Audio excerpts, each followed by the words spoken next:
Lonjakan harga produk berdasarkan kelapa, terutamanya santan, ada disebabkan oleh beberapa faktor utama. Pertama, peningkatan harga kelapa di pasaran sejak November 2024. Pagi itu, antres Chowkit Kuala Lumpur mengular lebih panjang dari biasanya. Para ibu rumah tangga dan pedagang kecil berebut membeli santan segar yang harganya melonjak hampir 2 kali lipat dalam sepekan terakhir. Suasana berubah panik saat kabar menyebar cepat. Indonesia resmi menghentikan ekspor 50.000 ton kelapa, komoditas vital bagi pasukan santan di Malaysia. Apa yang sebenarnya terjadi? Indonesia sebagai satu produsen kelapa terbesar di dunia selama bertahun-tahun menjadi penyuplai utama kelapa mentah dan olahan ke negara-negara tetangga, termasuk Malaysia. Bagi industri makanan dan minuman di Malaysia, dari produsen rendang dalam kemasan hingga restoran nasi lemak, kelapa dan Indonesia sebagai bahan kipat penggis de Kingsing. Namun dua-dua terakhir dinungkap komoditas meningkat. Cuaca ekstrem, konversi lahan, dan anjloknya produktivitas petani lokal menyebabkan ketidakseimbangan pasokan dan permintaan di dalam negeri.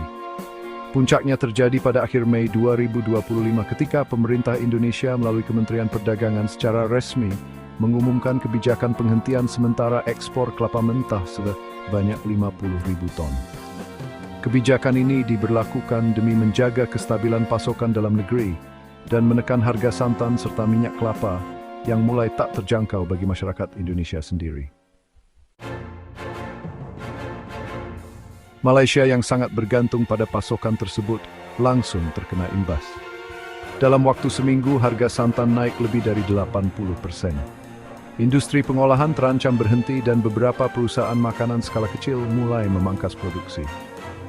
Keputusan Indonesia ini bukan hanya soal ekonomi, tetapi juga bagian dari manuver geopolitik pangan yang semakin nyata.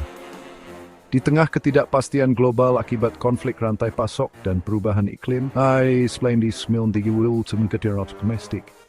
Olympics Phoenix asih selesai ini.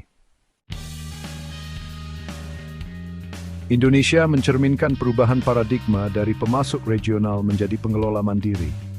Malaysia yang selama ini mengandalkan Indonesia sebagai dapur belakangnya, mendadak kehilangan fondasi pasokannya.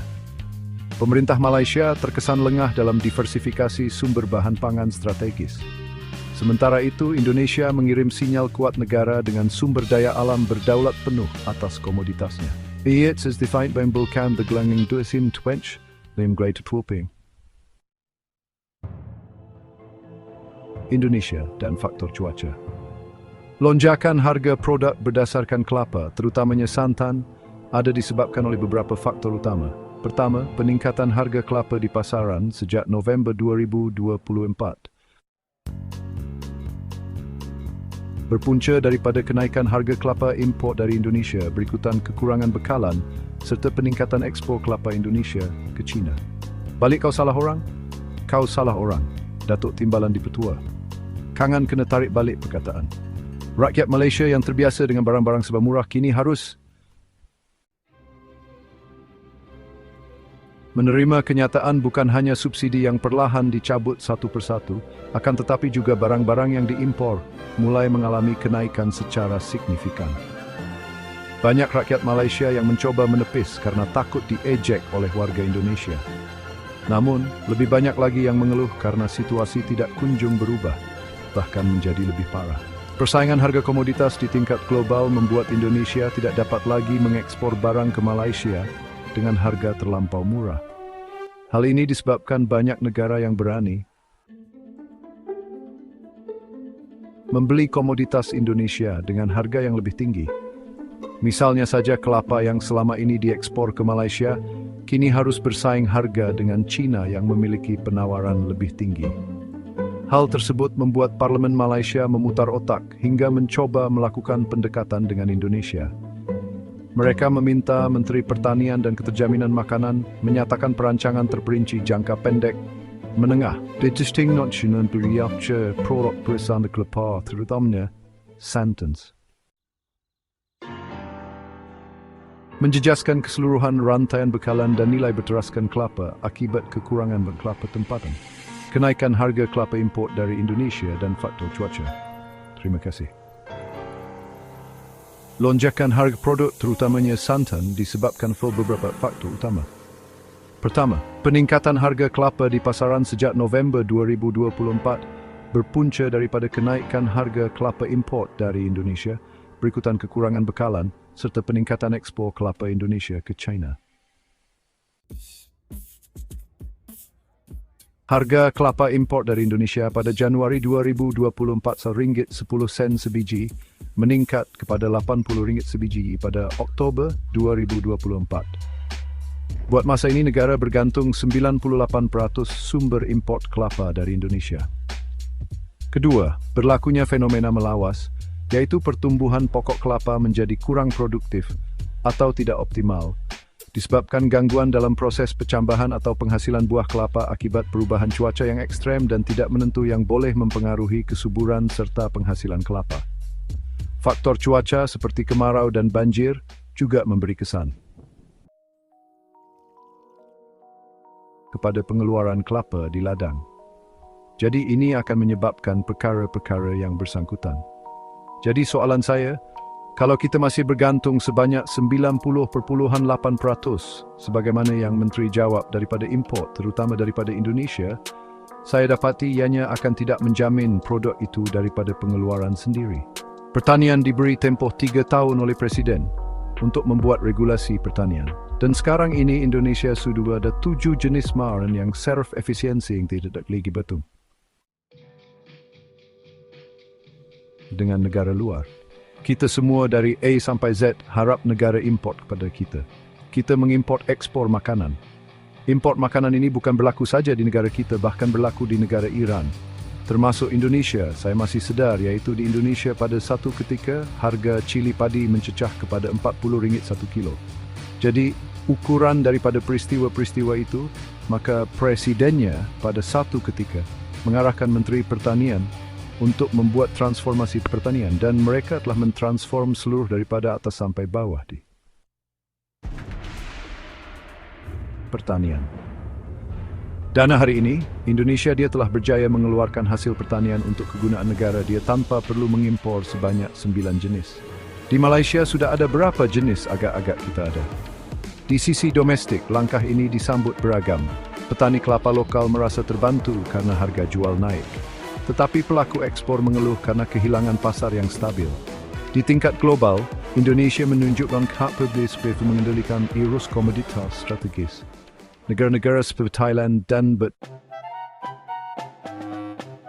Filipina mulai mengambil ancang-ancang untuk mengisi kekosongan pasok di Malaysia. Tetapi, kapasitas mereka belum sebanding. Malaysia sendiri mengalami guncangan inflasi sektor makanan. Sementara konsumen di Singapura dan Brunei yang banyak mengimpor produk olahan dari Malaysia ikut terkena efek domino. Jika Malaysia tidak segera mencari sumber alternatif atau mendorong produksi kelapa domestiknya, krisis ini bisa berlarut hingga akhir tahun.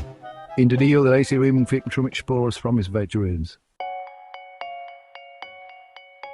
Bertahap setelah stok dalam negeri stabil dan harga terkendali. Namun peristiwa ini menjadi preseden penting bahwa komoditas seperti kelapa tak bisa lagi dipandang sebelah mata. ASEAN perlu membangun sistem pangan regional yang lebih resilien, bukan hanya bergantung pada satu pemasok. Dalam waktu dekat, kemungkinan akan terjadi negosiasi bilateral antara Indonesia dan Malaysia terkait kuota ekspor khusus dengan kompensasi tertentu. Sementara itu, SIM besar di Malaya mulai melirik Vinsri. Langkah. Tetapi proses adaptasi logistik dan kualitas bahan tetap menjadi tantangan. Kris kelapa ini membuka mata kita bahwa ketahanan pangan bukan hanya soal beras dan gandum, tapi juga soal santan dan kelapa parut. Indonesia dengan segala sumber daya alamnya kini berada di posisi strategis untuk memainkan peran lebih besar di pentas pangan Asia Tenggara.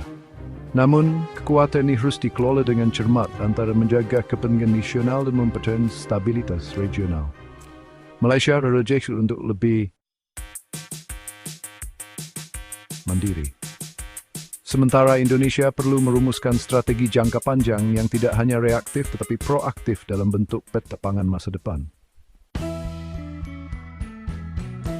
Lembaga Pemasaran Petani Persekutuan Farma akan meningkatkan pembelian kelapa tua dari Indonesia bagi menangani isu kekurangan bekalan kelapa di pasaran. Kementerian Pertanian dan Ketidakjaminan Makanan, KPKM berkata, langkah ini bagi memastikan bekalan mencukupi bagi kegunaan domestik terutama menjelang musim perayaan. Jelas KPKM, Farma kini dalam proses perundingan dengan pembekal baru. Ini termasuk rundingan bagi meningkatkan pembelian dengan pembekal sedia ada di Indonesia. KPKM berkata usaha mengenal pasti kawasan baru pengeluaran kelapa juga sedang diperluas dengan memberi perhatian kepada kawasan di Sabah dan Sarawak. Dalam usaha memperkukuh industri ini, KPKM bersama Kementerian Pertahanan Mindefef melalui pelaksanaan projek Agro Defense akan memfokuskan penanaman kelapa di tanah milik Mindef yang berpotensi. Rin sisi mengikut kempen lokal tradisi kejadian. It's the last industri.